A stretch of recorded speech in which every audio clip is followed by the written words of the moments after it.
I'm Jim Check. With me, Scott Deedles from Block Rewards. We're here with the Bitcoin Show. What's going on in the Bitcoin world? People are just kind of like taking a little bit of profits. Traders going crazy. Our people are dying of boredom. This is the weirdest time I think that I've been involved with Bitcoin. The price has been over 100,000 US since early June, and nobody's excited. There isn't, typically what you see in Bitcoin cycles are like spikes in the Google searches, and it has hit a new all-time high in the last couple of weeks, up to 125. And Google searches haven't followed. There's a weird sort of malaise around the how stable Bitcoin is. It always gets criticized for how volatile it is, and now it's range trading, and nobody's excited. Well, I think you and I talked about this a couple of shows back and saying as the traders come in, as the investment banks come in, JP Morgans and all these guys come in, you're going to find the ranges tighten up, and then you're going to see the traders will come in there, and they're okay with a few shekels on either side, right? They'll likely sell 125, buy 110, sell 125, buy one. You know what I mean? So it brings volume in, which is really good because it flushes out weak hands. But you see this in many markets as they come in. The bands kind of tighten up, and it takes away some volatility, which usually what happens is it brings in bigger players, because a lot of big players don't like big volatility. So, big companies then can look at it and say, okay, it's not so volatile. So it's a trade-off, right? You're missing those huge spikes, but you're also seeing it kind of like trade more like an asset too, right? Where you're starting to see more like the range tightens up. Like there's probably right now algorithms out there that are selling 125 and buying 110. Do you know what I mean? Like you'll see that, right? It'll just go in that range bound. You can see the chart of Nick, if you can pull up the chart here. You're going to kind of see basically since July, right? You're going to see there, it's basically selling 120, 125, right? And buying 110. Yeah. Yeah, and it's been an interesting, actually, Friday was the largest single day crash in the history of Bitcoin, dropping from, I don't know the exact numbers, 124 down to, I think all the way down to 102, just briefly. And, in the past, there was the last really big Bitcoin single day crash happened in May of 2021. That was actually when Elon was first running his mouth about selling the Tesla's Bitcoin. And, I thought when this started happening on Friday that we were going to see more of a prolonged downturn. But this is to your point, what you're talking about. There was just a massive amount of buying strength as, it never even got to 100. And why you likely saw that crash down, the traders leave the desk for the holidays, right? Like, some traders leave, and then little bits of volume can actually push it further, right? Because, like those buy-sell stops are not there as much, but there's probably a lot of buy orders at 110. There's probably a lot of buy orders sitting there at 110. I mean, this is just all speculation, but you can see how, and we talked about this probably, a month and a half ago, how once you see the bigger investment banks in there, they actually they have trading accounts and they have long-term investment accounts, and their trading accounts are quite active, right? And they do the same thing with gold. They do the same thing with silver. They do the same thing with everything. Let's pull up a gold chart. You're going to kind of see it right now. And right now, they're not selling gold, right? Like it's mostly everything is seen as a buy. So the other trading rule is typically never get in the way of an arrow, right? Just let it go, right? Just let it determine where the top is. I mean, it looks like gold should top out because nothing ever goes straight up. Obviously, you can see over time, but gold, if you're looking at this as a trader, it's somewhere in the overbought territory, I would guess, right? But you never guess a top. Top will define itself. Yeah, I mean, I think that all these different assets, we say this kind of all the time, but silver running, Bitcoin, gold, they're just, in this case, I think more indicators and warning lights that there's a growing and broadening concern about the health of a number of different currencies. So I don't know that this is like a normal market, and it makes me think of a tweet I saw this morning. It was like, the joke was that my biggest regret in life was not going long on gold in 1961. And, it's like trade that can play out over a very long time. I Yeah, actually, to get conspiratorial, back to the Bitcoin thing, factually, there was a trader that opened a $300 million short position minutes before Trump made his announcement. And so there's an interesting, that would have been there's been a ugly. pattern of these very coincidental giant Yeah. short positions to get opened corresponding to Trump announcements. That would have been Anyway. ugly.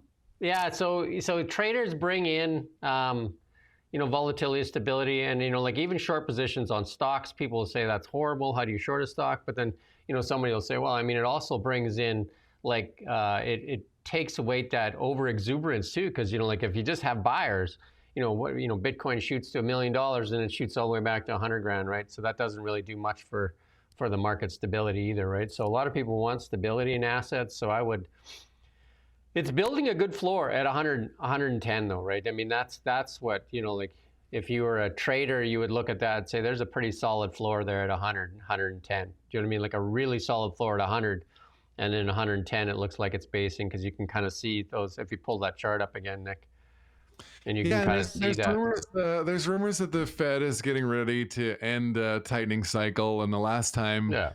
they did that, Bitcoin went from 5,000 to 69,000 in 8 months. So So you if look that you look turns for out to be those true, things, right? You look yeah, for this basing moments, and then you look for catalysts, right? So, and you look at market, and you'd say to yourself, so what are the catalysts that are still coming up for Bitcoin? None of the wind is still in the sails. There's no like detractors. Do you know what I mean? Like there's no major detractors that I can see, right? And you can look at that in like stocks, and you would say, like, say if you were even looking at Coca-Cola, and Coca-Cola may have this like slowly up, but I mean, what's the big driver for Coca-Cola? I mean, it's a like a if anything, there'd be negativity, right? Health, people would be buying less and less Coca-Cola. I think I think that the market for although they sell other products, but you know what I mean, it's old in its product life cycle, and I would say this thing is very new in its product life cycle. yeah. I mean, the certainly the narrative that I believe is one sort of pushed forward by Michael Saylor from Strategy. We talk about all the time, and that's the notion that Bitcoin is in a secular bull market that will probably come to an end around 2034, which is when most of the 99.9% of the Bitcoin will have been mined and released into the ecosystem by then. And so, Bitcoin has had parabolic bull runs and big drawdowns, but if you look at the chart in terms of monthly closes back to the creation of Bitcoin, it basically just looks like a single Yeah. vertical line. And so that's kind of where I think, and back to this, yeah, there's a new base forming. I think we're getting ready to go a lot higher. I mean, if I said to most people in Bitcoin 2 years ago and said, if you could have a base at 100 grand, would you take it? And they'd probably say, damn right. But I know that a lot of people that are trying to sell $1 million, they're just like, oh, this is so frustrating. It's like watching like a pot boil. And Yeah, totally. do you know what I mean? I mean, this is the kind of thing that I think has gotten really funny about Bitcoin and just assets in general in this day we're living in, where it's gone up 3 or 4x in the last year and a half or 2 years, and Not that's enough, right? it's not enough. It's not enough. and that's the case. And here's even the better one for psychological for most people. Right now, they'll look at it and they'll see 110. Oh, I can't buy it. It's going down. I'm not buying it. I am absolutely not buying it. It's going down. And then it goes back to 125. I got to buy it because it's going up. Right? You know what I mean? Totally. Instead of like a trader, you would look at it and say, okay, I buy it 110, I sell it 125. I buy it 110, I sell. You know what I mean? Like you see that there's Bollinger Bands. There's tons of technical tools, right? But psychology of a lot of people is, as it goes down to 110, they're just like, oh, it's over. There's no way I'm buying it, right? And then it goes to 125, and just, I got to buy it, right? And then these people, when it goes back to 110, I knew it. This thing is crap, right? So, I mean, and even on Friday, when you see this, it can have a move like that in a single day, and all of the people want to come back out of the woodwork and say, like, see, this is why it'll never be this or it'll never be that. It's like it can't be a store value because it just, it's now they're only worth 110,000. And like this thing was $1 15 years ago. So if anybody's interested in technical trading, you can start with just a ruler. Just start with a ruler, right? Like you say, you just plot lines, right? There's support lines, there's resistant lines, and all that thing. And the good thing is that Bitcoin is now trading like many assets, and like I said, the big investment firms look for that, right? They like that. It's they don't like, like speculation is for like small firms where because they can't explain to their client why they lost 80% of their value in one day, right? They can't, you know what I mean? Like that's not an asset they want to put a lot of their clients into. But if something is moving 5, 10, 15%, that's great, right? That's what they want, right? So, Bitcoin looks technically to me, it looks, there's no breakdown. You can go read some of the technical guys. I mean, I could make a case for a technical breakdown. I could make a case for a technical, like, you know what I mean? Like there's tons of stuff there, but you kind of have to take technicals with what's happening as well with fundamentals. And that's where you kind of blend. I used to do a newsletter called Canadian Market Watch, where you would take technicals, reason to look at it, and just like looking at resumes, and you look at the fundamentals and see whether or not it's worth buying, right? Like if you look at a stock like Coca-Cola, like late in its product life cycle. So, I mean, if you're looking for a dividend stock, yeah, great. If you're looking for a growth stock, probably not, right? Like, I mean, there's a ton more stocks out there that are growth stocks. NVIDIA. Like if you don't own NVIDIA in your portfolio and you have stocks, like I don't know what you're smoking, but hey. Let's look at gold for a second, though, too, because gold obviously has had a great year, and this is where I think Michael Saylor and Frank Jurista there had that big thing, and then one's right, one's wrong, depending on timing, right? Timing is everything, right? Yeah. After they had that discussion, Frank looked like the genius, and Michael Saylor looked like like the guy that was. And then a year later, Frank looks like the idiot, and Michael Saylor looks like an absolute genius, right? So. But over the long term, both of them look pretty damn good, right? Do you know what I mean? Yeah. I mean, I think we said this at the time. Both of them obviously very smart guys. And there's nothing wrong with having a difference of opinions. But yeah, so gold right now looks really strong. Like it looks really strong. And I guess if we even look at Canada, we talked about economic winter. You got me that one guy to speak, and it did really well. But and I want to find some more guys that want to talk about economic winter and what to do, how to get a jacket, or like flee to sunnier climates. And some of that is moving assets out of Canadian dollars and into gold, silver, Bitcoin, and other assets. In other jurisdictions, stocks, all that kind of stuff, right? Priced in different currencies. Because right now, the Canadian dollar, if we pull that chart up there, it looks pretty sick. Like it does not look healthy at all, right? Like the Canadian dollar looks really sick, right? Yeah, and I think that one's getting worse, and unfortunately, we don't have, I think, a much good reason to believe that the loonie has any near-term hope of a turnaround. Yeah, and I think the bigger thing is I think when that budget drops, and if they don't do something about a pipeline rate, like soon, I don't know. Like I mean, there's talk that 62 cents is in the cards. I'm gonna pull up It just doesn't look very strong right now. The Canadian dollar looks fairly weak, and I'm going to just change this here. I'm going to pull up a chart here, though. I just got to switch it because I'm just looking at it and thinking, I'm just going to copy it here for Nick. It looks pretty sad. But what do I know, right? I mean, it's all about how you interpret a chart, right? So if you can pull that up, Nick, there, the Canadian dollar. But so people look for alternatives to it, right? Because if we talked about that Venezuela story, you and I think, as well. Mm-hmm. And, like some people lost 98% of their wealth. And Venezuela was the wealthiest country in South America. And again, no different than Canada, very rich in oil. And they nationalized oil, chased away all the investors, and they turned it into just a absolute garbage can. And then they got into a fight with the Americans to top it off. If you can make that smaller there.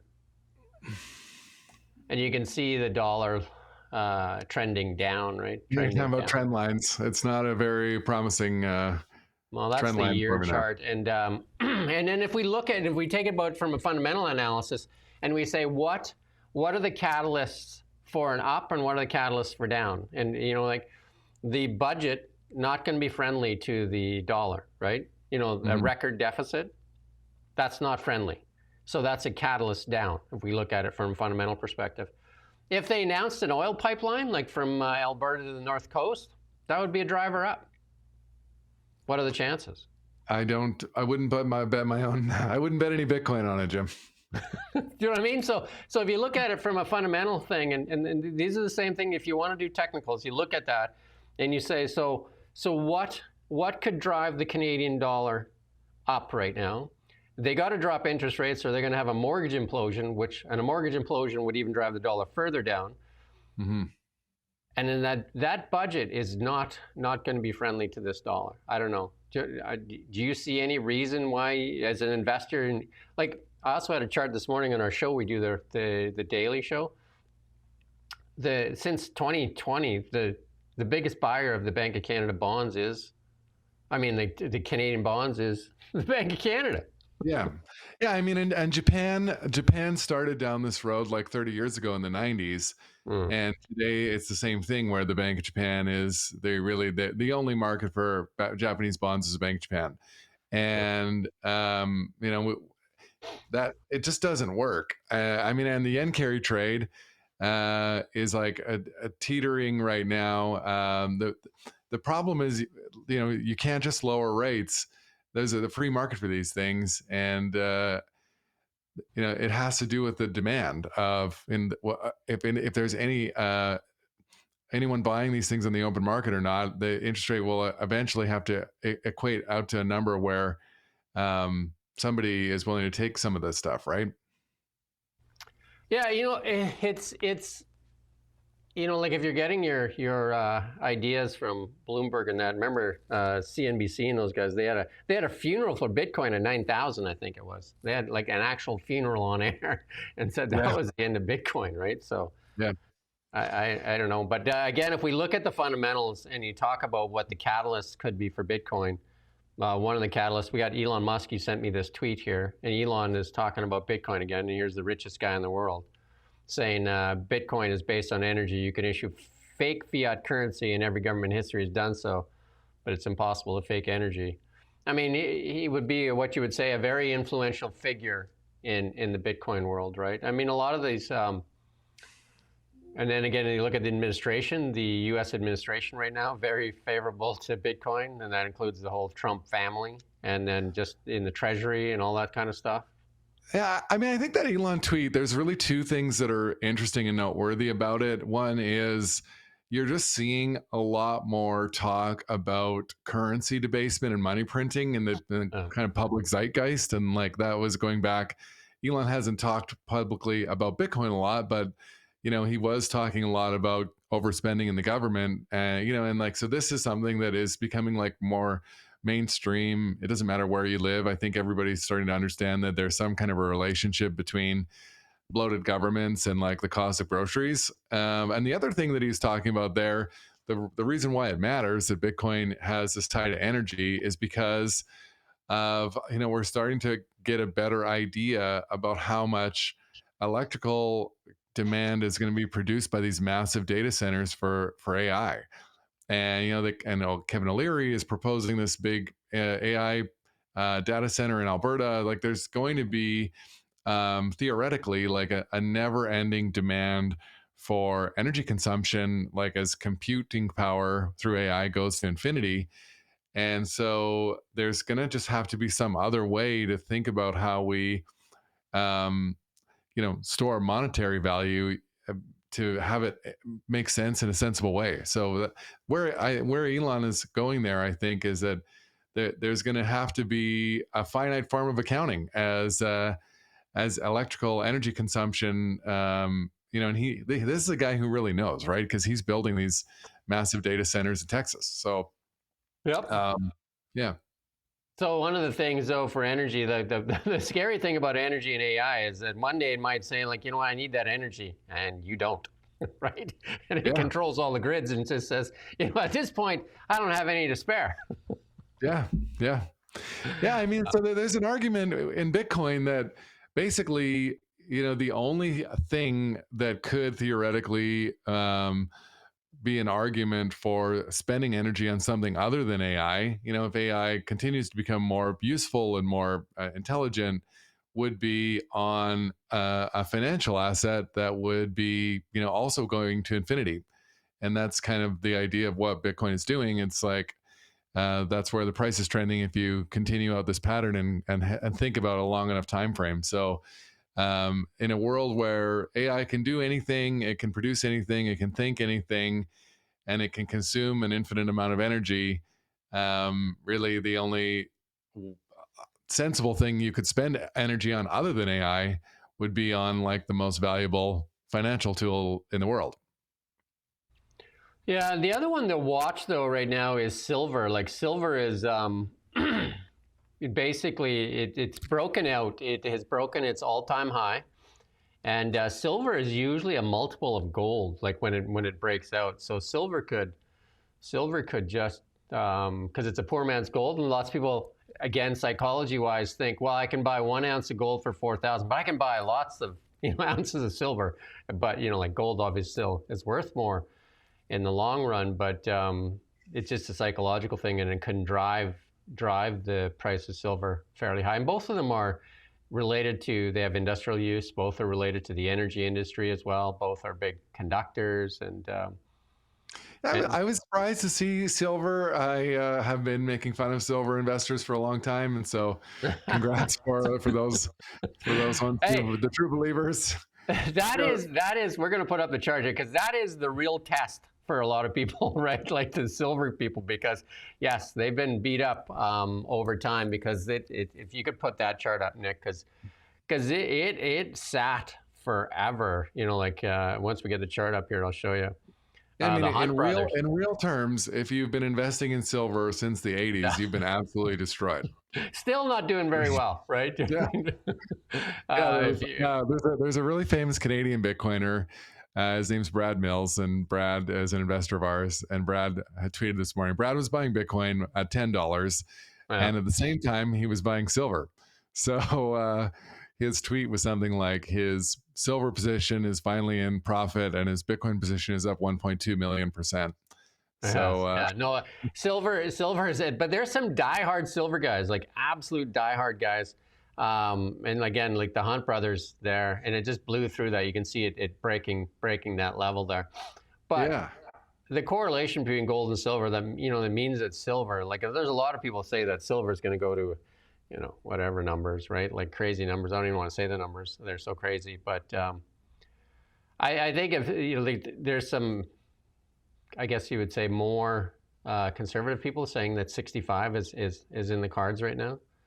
And these are things I wouldn't, it's nice to get a win as an investor, but none of these are exciting things. If you think about, they're all sort of like currency debasement trades, and they all sort of suggest that the market in broad consensus assumes that paper money is not a desirable thing to hold regardless of where you live.